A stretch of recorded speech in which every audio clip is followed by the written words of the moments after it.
Ditador sanguinário da Venezuela vai invadir a Guiana e massacrar sua população inocente.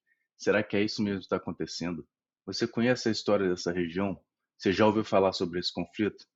Vem comigo.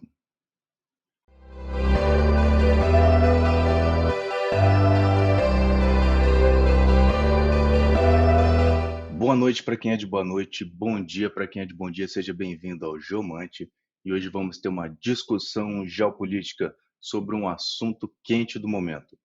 Hoje existe um questionamento da hegemonia dos Estados Unidos, um questionamento da hegemonia das potências militares, se eles conseguem defender suas posições estratégicas nessas regiões distantes, uma vez que eles estão com seus orçamentos e seus compromissos de apoio militar bastante afogados lá com a Ucrânia e com Israel. A Venezuela, desde quando ela era colônia lá do Império Espanhol, a Venezuela ela era a proprietária dessa região, digamos assim. Quando a Venezuela se tornou independente, ela imediatamente começou a entrar em conflitos ali com a Inglaterra. A região da Guiana anteriormente pertenceu aos holandeses, os ingleses tomaram dos holandeses, e então começaram a expandir sua fronteira para além do rio Essequibo, avançando dentro do território venezuelano.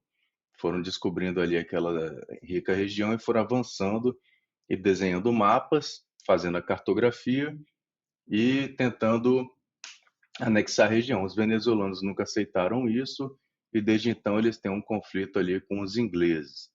Os ingleses também tiveram uma questão ali com o Brasil, porque a parte sul dessa região, na verdade, pertencia ao Brasil. E os ingleses, percebendo que o Brasil não conseguia executar bem a sua soberania naquela região, então eles entraram também em conflito com o Brasil, lá no século XIX, para a região ali que era chamada de Pirara. Então essa região aqui, ó, do Pirara, estava em conflito entre Inglaterra e Brasil. Acontece que a Inglaterra, ela tinha esse costume de botar então para uma arbitragem neutra, uma arbitragem internacional. E esse fórum era sempre europeu, ou seja, nada neutro. Então, para a questão do Pirara, o juiz da questão foi o rei da Itália. Então, o rei da Itália decidiu que daqui da área contestada, 2 terços dessa área iam para a Inglaterra, 1 terço ficaria aqui com o Brasil, essa parte norte aqui de Roraima.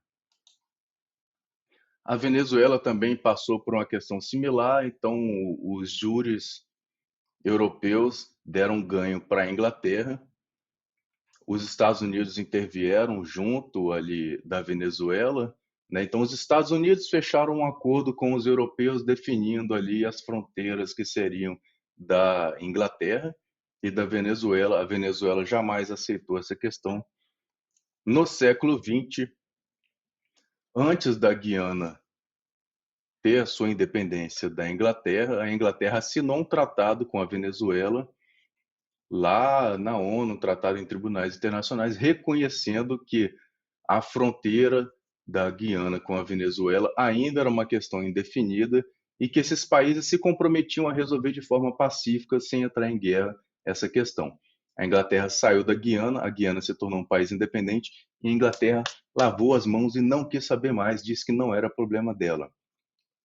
Desde então, a Venezuela vem pleiteando junto à ONU, junto a tribunais internacionais, várias e várias vezes a questão de Essequibo, que a Venezuela considera um território que ela teve tomado e que ela não vai desistir de reaver. A Venezuela passou por aí crises políticas, crises econômicas e foi sendo ignorada na ONU. E acontece que agora a Venezuela resolveu não esperar mais pela comunidade internacional e resolveu então que vai consultar a sua população, já consultou a sua população para então anexarem a região de Essequibo. Isso vai acontecer? Não sei se vai acontecer. É um blefe? Também não sei se é só um blefe. Militarmente, a Venezuela é muito superior à Guiana. De toda forma, as forças armadas venezuelanas também não têm essa superioridade para tomar essa região. Vejam aqui. Aqui nós temos o rio Essequibo, que vem nascer aqui na fronteira com o Brasil. Essa região aqui ela é montanhosa. Isso aqui tudo ó, faz parte do escudo das Guianas. É uma região aqui de topografia difícil, uma região de selva mesmo, de floresta fechada. Não é fácil passar tropas, passar blindados, passar caminhões por essa região. Não é uma coisa trivial. Ouvi algumas fontes aí dizendo que seria necessário passar por dentro do território brasileiro. Não sei até que ponto isso seria verídico, que haveria facilidade de passar por dentro do território brasileiro para poder conquistar militarmente essa região aqui. Não acho também que seria nada facilitado, não. A região aqui de Roraima também não é fácil, e a parte sul aqui de Essequibo, a parte central de Essequibo é montanhosa e é florestada. Acontece também que existe a disputa aqui em águas também, águas territoriais. A Guiana acredita que suas águas territoriais elas seguem um azimuth nessa direção, a Venezuela acredita que segue um azimuth nessa outra direção.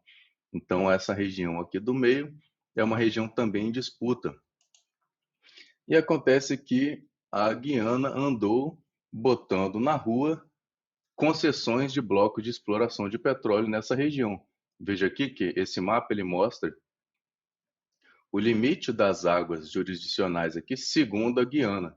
Veja que ele segue um azimuth aqui, bem para norte, deixando a Venezuela aqui com essa região aqui de águas territoriais, sendo que a Venezuela acredita que o azimuth correto é esse aqui, seguindo essa linha da fronteira para cá. Então você tem essa região contestada. E recentemente a empresa ExxonMobil descobriu aqui o campo de Lisa, um campo de petróleo muito promissor. E a ExxonMobil e outras empresas começaram a trabalhar aí e tem descoberto diversos campos de petróleo, reservas de petróleo importantes. Então, trazendo de volta à tona o conflito com a Venezuela. A Venezuela já vinha questionando também, questionou a comunidade internacional e denunciou a comunidade internacional que a Guiana estava fazendo concessões de blocos exploratórios numa área que ainda é contestada, que a soberania não é plenamente reconhecida pelos dois países. Acontece, meus nobres, que a Venezuela e a Guiana já chegaram num certo entendimento sobre essa questão de Essequibo e o Brasil tem sido um interlocutor muito importante.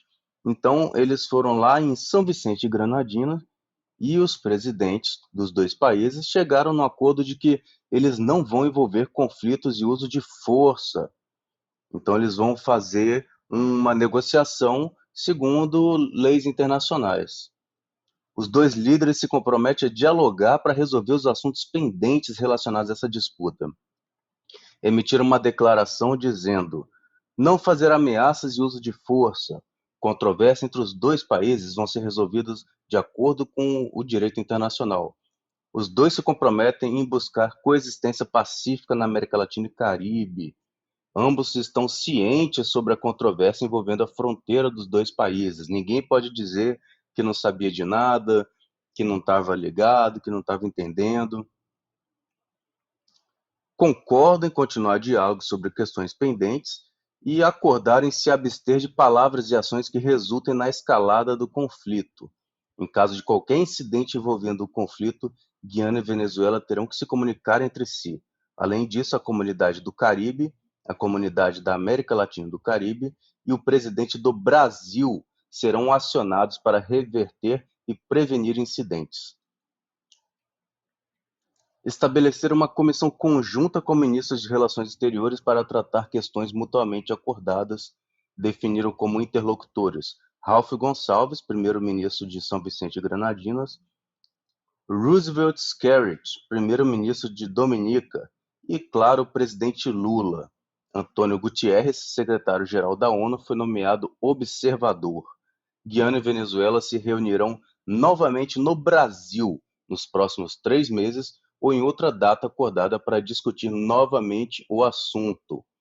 Então, podemos ver que a Venezuela escalou essa questão e depois voltou atrás, porque, obviamente, existem interesses aí dos Estados Unidos e da Inglaterra, dos países da OCDE.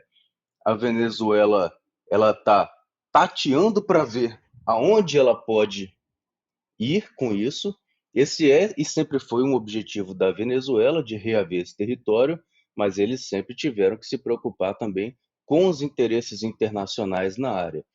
Para o Brasil, geopoliticamente, é muito difícil. O Brasil não tem interesse em forças exteriores na América Latina. O Brasil não tem interesse que venham forças americanas ou inglesas, ou tampouco que venham forças russas ou chinesas, caso venham em defesa da Venezuela. Geopoliticamente não é interessante para o Brasil, então o Brasil vai sim chegar como um interlocutor para a resolução desse conflito. O Maduro ele tem aí eleições próximas. O Maduro ele está botando o país dele numa espécie de novo direcionamento político, talvez um direcionamento para um pouco mais de abertura política. Tem eleições próximas e ele precisa dessa unidade nacionalista. Então, essa campanha de cunho nacionalista é importante para melhorar a imagem dele e é uma coisa que nem a oposição pode bater contra. É que nem a questão das Malvinas na Argentina. Nem direita nem esquerda podem ser contra a questão das Malvinas, porque é uma coisa que está arraigada no sentimento nacional. Acontece que a origem desse conflito tem a ver com a Inglaterra, com o Império Britânico. Depois de tomar essa região aqui dos holandeses e de terem ficado ali por um bom tempo, depois da Segunda Guerra Mundial, a Inglaterra não conseguia mais manter nenhuma de suas colônias e foi deixando suas colônias saírem. Só que essas colônias, elas não existiam, não eram países que existiam antes. Então a Inglaterra foi mapeando a cartografia que ela queria e soltando essas novas colônias com suas independências. Porque a Inglaterra, no século XIX, era a potência hegemônica. A Inglaterra era o que os Estados Unidos foram no século XX. A Marinha Britânica era que determinava onde ia ter comércio, onde não ia, quais mares iam ser navegáveis, quais não iam ser navegáveis. Quer ver outro conflito que começou por causa da Inglaterra e que está aí até hoje? Isso aqui, ó, Ilhas Malvinas, Ilhas Geórgia do Sul e Sanduíche, território argentino que foi dominado aqui. Os ingleses vieram, invadiram, os argentinos não gostaram, os argentinos reclamaram, os ingleses botaram gente aqui para povoar e no meio do século XX os dois países entraram em conflito armado. A Inglaterra, na época da Margaret Thatcher, deram uma resposta militar muito dura e os argentinos não tiveram chance alguma. Porém, até hoje, os argentinos não reconhecem esse território como inglês. Isso aqui, obviamente, é inglês, né, gente? O povo inglês sempre viveu historicamente aqui no extremo sul do Atlântico Sul, né? É um território inglês tradicional. Quer ver outro conflito que é culpa dos ingleses? Região da Caxemira. Não existia o país Paquistão, não existia o país Índia como é hoje. Essa região da Caxemira era um pequeno reino independente. Os ingleses vieram, colonizaram tudo. Depois da Segunda Guerra Mundial, a Inglaterra fraca, sem condições de manter o seu império, liberou ali, o Paquistão declarou independência, a Índia declarou independência. Esse pequeno reino já não tinha força nenhuma, era um reino fantoche, dentro ali da colônia inglesa. Tanto a Índia quanto o Paquistão queriam anexar. O rei local era de etnia, de religião hindu, tentou se aliar com a Índia. Os paquistaneses não gostaram, foram lá e subsidiaram ali a população que era muçulmana. A Índia foi e tomou uma parte do território ao norte. Índia e Paquistão começaram a entrar em conflitos armados diretos por causa da região da Caxemira. E hoje esses dois países só não estão em guerra por causa dessa região, porque os dois se tornaram potências nucleares. Ou seja, os dois países desenvolveram armas nucleares por causa da guerra na Caxemira, por causa do conflito histórico que se desenvolveu a partir da bagunça do Império Britânico. Quer ver outra coisa legal que também começou por causa dos ingleses? Guerras do ópio. Os ingleses eles apoiavam duas coisas que eram legais só na Inglaterra: pirataria e tráfico de drogas. A Inglaterra dizia que se você fosse um pirata inglês e você roubasse navios de outros países e levasse os tesouros para a Inglaterra, você não era um pirata, você era um corsário da coroa. Ou seja, você podia ser um pirata, roubar em águas internacionais e fazer a lavagem do dinheiro, levando esse dinheiro para a Inglaterra. E na China, havia um grande número lá de empreendedores ingleses que dominavam terras na China. A China era muito vasta e não estava num momento muito bom, então os ingleses dominaram cidades, dominaram portos na China, e eles plantavam lá a papoula e eles produziam a droga, o ópio, e vendiam na China. Eles faziam produção e tráfico de drogas. E o governo chinês tentava impedir, tentava sancionar, tentava acabar com o tráfico de drogas, porque estava causando sérios problemas de saúde e na economia chinesa, por causa do problema sério do ópio. A Inglaterra fez o que? Ela mandou a marinha inglesa lá para prender os traficantes de droga? Não, para obrigar o governo chinês a aceitar o tráfico de drogas inglês. Quer ver mais aqui o que foi a origem dos ingleses? Final da Primeira Guerra Mundial, o Império Austro-Húngaro, o Império Russo, o Império Turco-Otomano vão ser desfeitos. Quando o Império Turco-Otomano acaba, a França e a Inglaterra, as grandes vencedoras da Primeira Guerra Mundial, resolvem dividir as áreas do Império Turco-Otomano entre elas. Então, dois diplomatas, o Six e o Picot, são incumbidos da missão e eles começam a fazer a cartografia.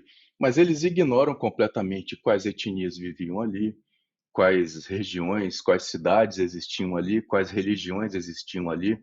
Ah, tem cristãos maronitas aqui, tem xiitas aqui em Mossul, tem sunitas aqui em Basra. Ignoram se tem um sultanato, um califato, eles ignoram completamente, traçam uma linha imaginária, a linha sobre a areia, ou a linha Sykes-Picot, que fica conhecida, deixando o norte da região para a França, o sul para a Inglaterra. A Rússia vai lá e fala: oh, esse pedaço aqui é meu, porque o Império Russo ele só ia ruir depois, né? Quem é destruído na Primeira Guerra Mundial é o turco-otomano mesmo. E não existia Síria, não existia Iraque, não existia Kuwait, não existia Líbano, não existia Israel nem Palestina. Existia uma região chamada Palestina, onde viviam palestinos. Existiam aqui algumas cidades já, né? Rafa, existia aqui Damasco, Beirute, Basra, Bagdá, mas não existiu o país Iraque, não existiu o país Jordânia, não existiu o país Kuwait. Acontece que depois, ao longo do século XX, a França vai se retirando. Depois da Segunda Guerra Mundial, a França está totalmente devastada, a Inglaterra em situação muito difícil. Então, eles vão aqui e desenham esses países para ir dando independência a esses países, porque eles desenham os países na conformidade que eles querem, dividindo recursos e botando governos que seriam governos marionetes. Então eles inventam a Síria, inventam o Iraque, inventam o Kuwait, essa região que se chamava Mesopotâmia dentro do Império Turco-Otomano e há séculos. Então eles inventam aqui o Iraque, a Síria, a Jordânia, o Líbano não existia. O Kuwait, você quer ver aqui o que é o Kuwait? Isso aqui é o Irã, aqui nós temos a Arábia Saudita e aqui eles desenharam o Iraque. E eles resolveram que o Iraque estaria numa posição muito favorável aqui no Golfo Pérsico e eles tinham que cortar um pouco o poder ali também do governante do Iraque para ele não se sentir demais. Então eles vieram aqui e criaram um paizinho aqui, o Kuwait. Então é que o Kuwait nada mais é do que o litoral do Iraque. Kuwait nada mais é do que o litoral do Iraque. Aqui. Aonde seria a melhor região portuária do Iraque? Seria justamente aqui onde está a capital do Kuwait. Então o Iraque estaria aqui praticamente sem litoral. O Iraque acabou hoje. O Iraque tem, para não dizer que ele não tem ligação com o mar, ele tem isso aqui, ó.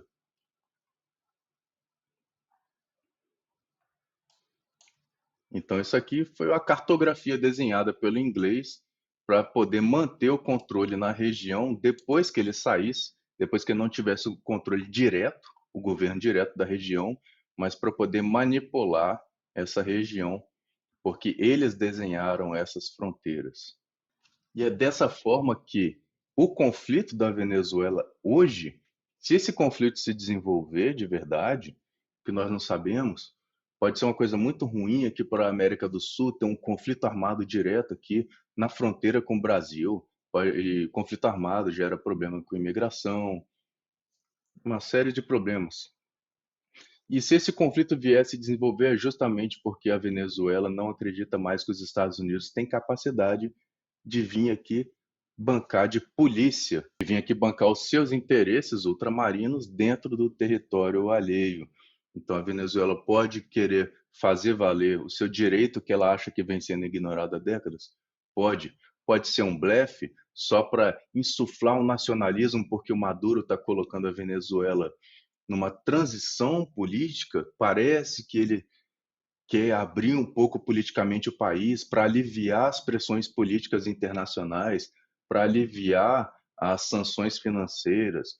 Por outro lado, os Estados Unidos estão sancionando mais o Irã e estão começando a aliviar as sanções contra a Venezuela, já estão autorizando que empresas americanas voltem a fazer um maior volume de negócios por causa do petróleo venezuelano. Pois é, os Estados Unidos não é a terra da liberdade, do capitalismo, do mercado aberto. Lá o governo diz com que países e com que empresas você pode negociar. Então elas estão autorizadas a vir fazer negócio na Venezuela, comprar petróleo da Venezuela, investir na indústria de petróleo da Venezuela. Então a Venezuela está mudando alguma coisa, parece que vem mudanças por aí. Não sei como Maduro vai lidar com isso, ninguém sabe. Mas de toda forma, se ele quer fazer eleições que vão passar aí pelo crivo internacional, etc., ele pode estar chamando esse nacionalismo também. A oposição não pode ir de encontro à vontade do povo, ao nacionalismo, então a oposição não pode bater de frente direto com isso. Então ele pode estar usando só uma jogada, ele não vai invadir, ele não tem como arcar com todo o custo financeiro, político, social que isso vai causar. Não sabemos, mas se acontecer, a única coisa que nós sabemos é que a origem disso tudo, desse e daqueles outros conflitos que nós falamos, está na Inglaterra, no Império Britânico, na potência que legalizava pirataria e tráfico de drogas durante todo o século XIX, a potência que era o que os Estados Unidos foi no século XX, ela era no século XIX. A origem está lá, o problema está acontecendo até hoje. O que será que vai acontecer com esse conflito? Será que tem a ver com o petróleo sendo descoberto na costa da Guiana? Será que tem a ver com outros recursos minerais escondidos ali naquela região, mas que já são sabidos há muito tempo? Não sabemos. Mas são discussões geopolíticas atuais que nós vamos discutir ainda por muito tempo. E se você gosta dessas discussões de geopolítica tão polêmicas, tão acaloradas, manda aí para aquele seu amigo que também gosta dessa polêmica, que vai discutir isso com você no bar na sexta-feira. Já compartilha, curte aqui o canal, curte o vídeo e até a próxima.